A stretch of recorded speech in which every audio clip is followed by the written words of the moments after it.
for those who are navigators, right? I mean, in your mind, you're conjuring where you're going. You see it before you go there. I think that's our goal, really collective goal for all of us here, is to conjure what reality we want to see for our islands. There's a poetic saying, "O ke aloha aina ka ume mageneti I loko ka pu'uwai o ka lahui."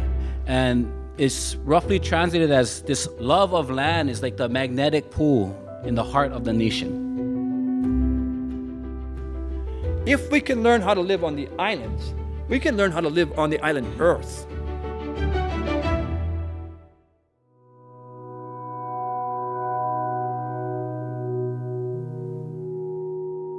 Don't kneel in humility. I kneel because I'm child to you. I don't want to start this conference unless you fully understand Pacific Island people.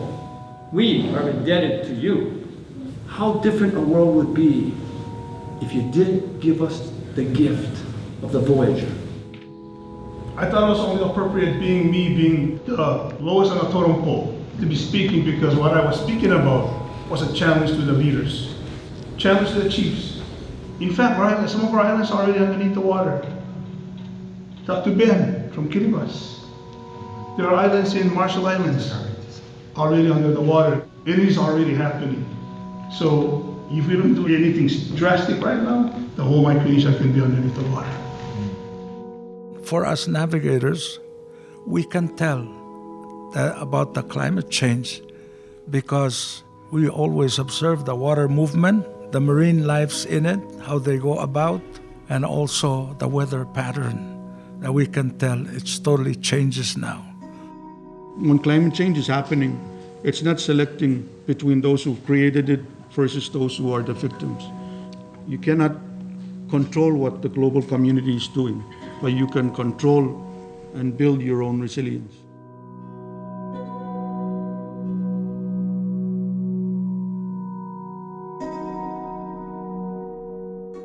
Half of Earth and massive ocean areas are held within the territories of people who say they are indigenous. And it's where 95% of our languages are spoken, and that means 95% of who we are is in the 5% of us that's marginalized, that's oppressed, where that identity has been illegal. These places exist because of what we're calling guardianship. This is why I'm here, and it's why Neotero exists. The idea of place and people is central to, I think, all Pacific Islanders, right? I mean, that's our worldview, and our worldview comes from our sense of place and where our ancestors are buried and where our children are born. As a child, I went to a private school, and in that private school, we're not supposed to speak our language, and we're not supposed to learn our own history. I know about American history. I don't know much about my own. I'm a mother. I have a daughter. She wants to know about the myths. Wherever we go, she asks me, is there a story behind this? It gives me a sense of responsibility to pass that on to my daughter so that she knows who she is. And no one should ever feel ashamed of their ethnicity. And, that should be your greatest asset. That should be your greatest strength, is where you're from. I couldn't wear uroas like I'm wearing it today as proudly as I can because I was ashamed. And so I feel like if we're going into the future, we have to really, really drill it into our children. You're allowed to take up space. Your voice matters and it is urgent.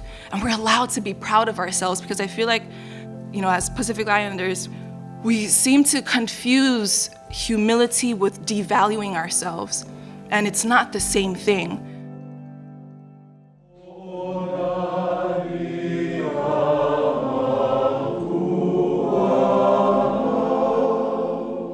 I stood on the stages at graduation. I realized I was looking two groups of students in the eyes. One were the young kids that we had prepared to go to college, and they were going to leave. But then there was another group, the young people whose English and math had not improved high enough for them to go to college. And as I shook their hand and gave them a diploma, I realized I had prepared them for nothing. I had not taught them how to farm or fish. We had not taught them how to live on their islands anymore. And I went home and I started to rethink everything I believed about education. When I left Guam, that was a big deal for me personally, and I was told, people came up to me and they're like, he's just another one. This brain drain in Micronesia. I have a problem with that notion because we cannot ignore the complexities of why we are away from home and the value that we can have away from home. I think the best we can do as educators, as community people, is to provide options because our people have always been mobile. There's a poetic saying, "O ke aloha aina ka ume mageneti I loko ka pu'uwai o ka lahui." And it's roughly translated as this love of land is like the magnetic pull in the heart of the nation. And when your people have that love for this place, they may travel abroad to get their knowledge, but this love is so strong that when the pull is blown, the conch is sounded, and the people are needed, this love kind of draws them back.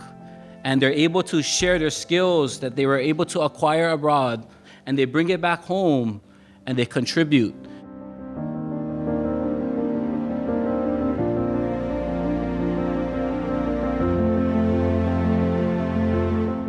I believe that education, if we change it, it'll change the world.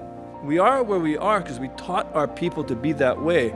Industrialize, commercialize, consume, don't give back. And we intentionally did that as nations across this planet. Make public schools, to build workforce, to industrialize this country, to be the most powerful economy in the world without any concern for culture, for ecology, and for climate.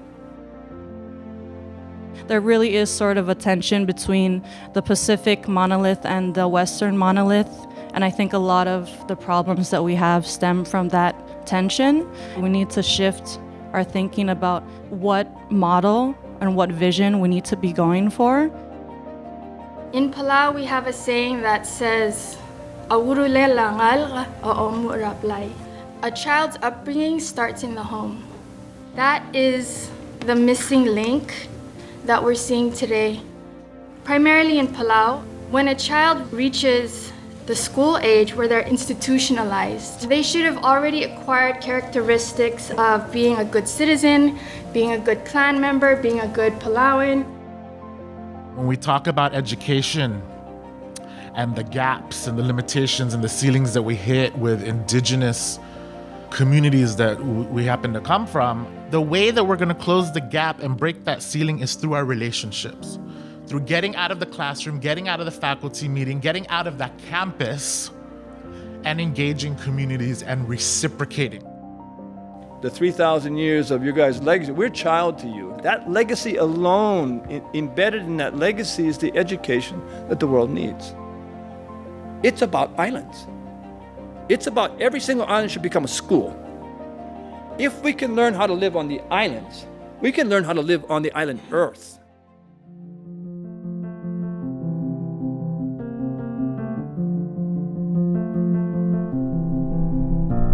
On behalf of the Native Hawaiian people of this land, we thank you for being here in our home.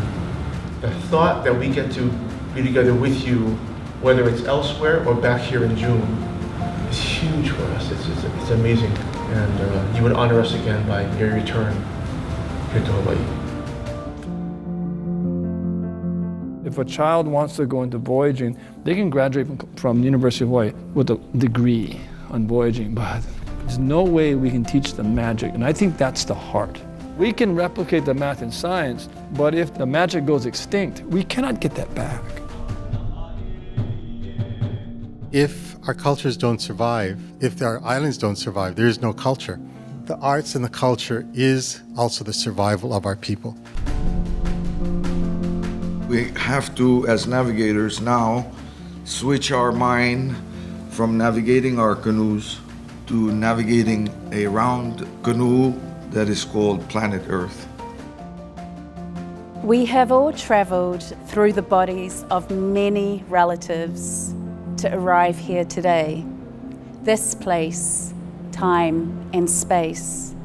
Let us navigate through the dark nights and steer through the storms, for our leaders have always been determined on the high seas. Let us navigate today connected to what really matters. And when the journey is too hard, let us tie our outriggers to each other. Let each of us find that place where we have the most to give, where we will be of most service. You are the thread between what has been before and what will come, as long as you have breath. We have so much to remember. We have so much to learn. We have so much to teach. Let us serve.